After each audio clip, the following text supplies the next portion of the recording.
you got LeBron, that's what I would do. Down the road, I would trade Derrick Rose because I think it'd be a better fit without him. You can try it, and if it doesn't work, it does give you an option because you definitely would get some value. Especially if you got Bosh to come too, and then you throw Bosh in with Deng and Noah. It's a pretty good group. A good young group, too, that could be together for a long time. All right, let's bottom line this then, because we've talked about Chicago, we know about all the other options. If you're going to pick the perfect place for LeBron James to go, where would it be, Chris? Well, I believe there are 3 top front runners right now: Chicago, Miami, and Cleveland. In that order? They're all close, I'd say. Cleveland, what they need to do is get Chris Bosh to want a sign and trade to Cleveland. They need to get him to say, look, this is my first choice, and go to Toronto and say, will Toronto do that?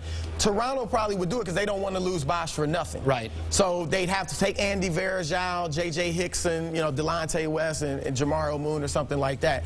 But that's Cleveland. If they don't get that done, then as much as I'd like to see LeBron stay, it's hard to ask him to turn down what's there in Miami and what's there in Chicago. Right. Miami, obviously you got the great Dwayne Wade, and you can bring another max guy there. And Miami has the best front office of all of these organizations. Pat Riley, he can build a champion. He can coach a champion if he wants to coach. So that's what the Heat have going for it, in addition to being able to get Bosh, LeBron, and Wade together. But I think Chicago is the best fit in terms of roster, because Miami, even if you get those 3 stars, now who's around them? Who's your role players? You don't have money to go get a lot. Chicago, as I said, already has Joakim Noah, Taj Gibson, Luol Deng. Maybe you trade Deng and get some other shooters in there. So the one thing that gives me pause about Chicago is that organization, as you said. I mean, the headband, that's ridiculous. If that holds it up, come on, you don't deserve the Well, if that holds it up, it'll be an all-time colossal. Wasn't that a Paxson thing? That was a I don't know. Paxson Edie. He was big on it, but with Ben Wallace, and he was their biggest agent at the time, and you're not going to let Ben Wallace wear a headband? Come on, man. But you know what? Beyond that, Jerry Reinsdorf has never been one to spend a ton of money. So I think when they meet, one thing LeBron James is going to say, look, if you bring me and hypothetically Chris Bosh here, we both get the max. In 2 years, Derrick Rose is going to deserve the max. Are you going to pay him? Joakim Noah is going to need $10 million a year. Are you going to pay him to keep us together for the long haul? And I want to grill Thibodeau.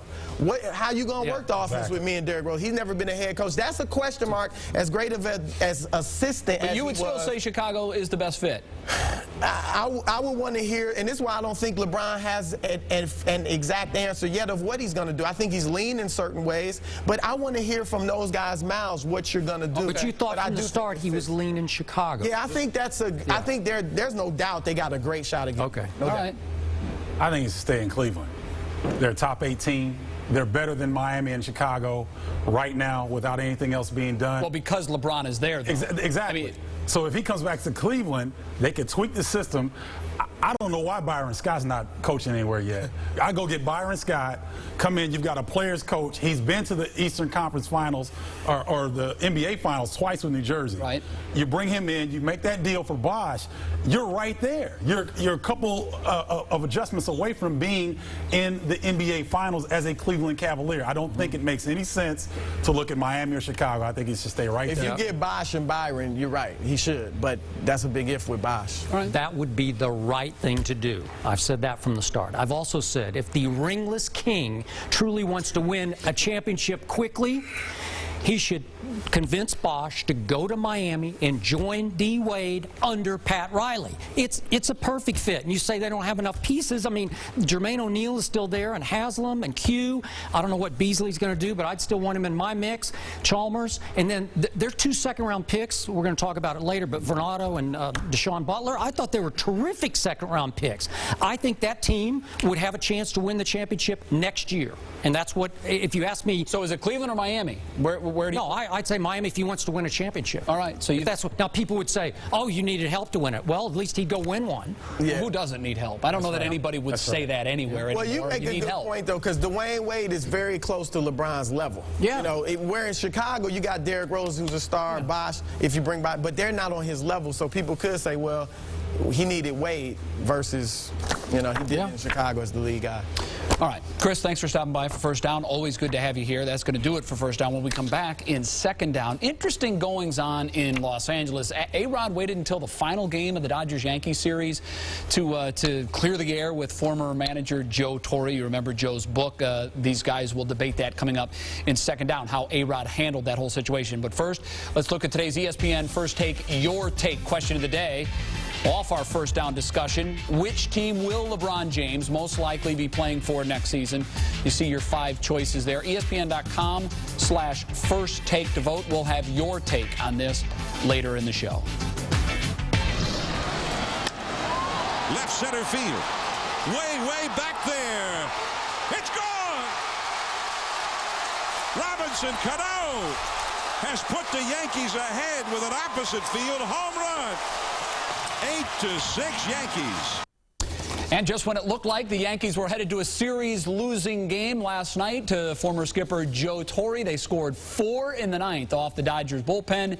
Then they get the Robinson Cano home run in the 10th, and they win the game along with the series. In the process, they maintain their 2-game lead over the Red Sox in the AL East. And here now to talk about it, Yankees beat writer for the New York Daily News, Mark Feinsand. Mark, thanks for coming in. We appreciate it. It brought back memories a little bit of the '77 World Series with the big home run, the Yankees and the Dodgers. Was there any added importance to that win last night that it came against Joe Torre in the other dugout? I don't think there was an added importance that it was against Torre. I just think the way they came back was very important. The Yankees had, this team that won all these comeback games last year and all the 15 walk-offs, they hadn't had a really big comeback this year. They hadn't won a game in which they trailed by 4 runs. And so to have a win like that against a guy like Jonathan Broxton, who had an ERA under 1 coming into the game, it was just a very big win for them to show that this team can come back too, because that's something they really had not been able to do all season. What were the Yankees saying about their comeback afterwards? Well, a lot of people said after the game that it reminded them of last year, and that this is the kind of win that can really build some momentum. They're going home. They've got a couple series here against the Mariners and the Blue Jays, and the Blue Jays are still hanging around in the division, and the Mariners are going to bring Cliff Lee and Felix Hernandez to town. So, a big win like that going into an off day, everybody just felt good about themselves as they were, getting ready to take the red eye home. Well, you mentioned they come home, they take today off, and they're at it against Seattle tomorrow night. Phil Hughes going for his 11th win. He was skipped in his last start. They're trying to keep his innings down. How will they deal with him the rest of the season? Well, I think what you saw this week is something you may see once or twice more in the second half, but they learned from their own mistakes last year when they tried to limit Jabba Chamberlain by having him make some 3-inning and 4-inning starts, and that really messed with him. So here, they're going to skip Hughes occasionally, maybe once or twice. They'll probably line him up with the back end of the rotation after the All-Star break to give him a little extra time. Of course, they may have to deal with him throwing an inning in the All-Star game if he makes that team, so that's something they probably didn't anticipate, but they'll take it the way he's pitching. He's obviously having a breakout season and the kind of year everybody's been waiting for him to have, the past couple seasons. Mark Feinsand on the first place New York Yankees. Mark, thanks. We appreciate it. Thanks, Jay. Reish? Jay, Vince Lombardi used to say that his Packers never really got beaten. Sometimes the clock just ran out before they could score again. That sentiment was echoed by several players Saturday from Team USA. They staved off the final tick so many times recently, but Saturday the clock finally just ran out on them. Joining us now to talk more Team USA and, of course, the continuation of the world's greatest tournament, the best soccer voice to ever walk the face of the earth, Tommy Smith. Always great to have you here, honey. So obviously USA living up to its trend of giving up a goal within the first 15 minutes. They did it, I think it's like 9 times now in 23 World Cup games. How difficult does that make things for your team? How much does that wear a team down, that battle uphill? Oh, it wears you down. I mean, you have to keep coming back. You have to keep digging deep. And, just the energy that you expand, never mind the psychological effect. It's almost like you're saying, oh, here we go again. We're going to give up 1.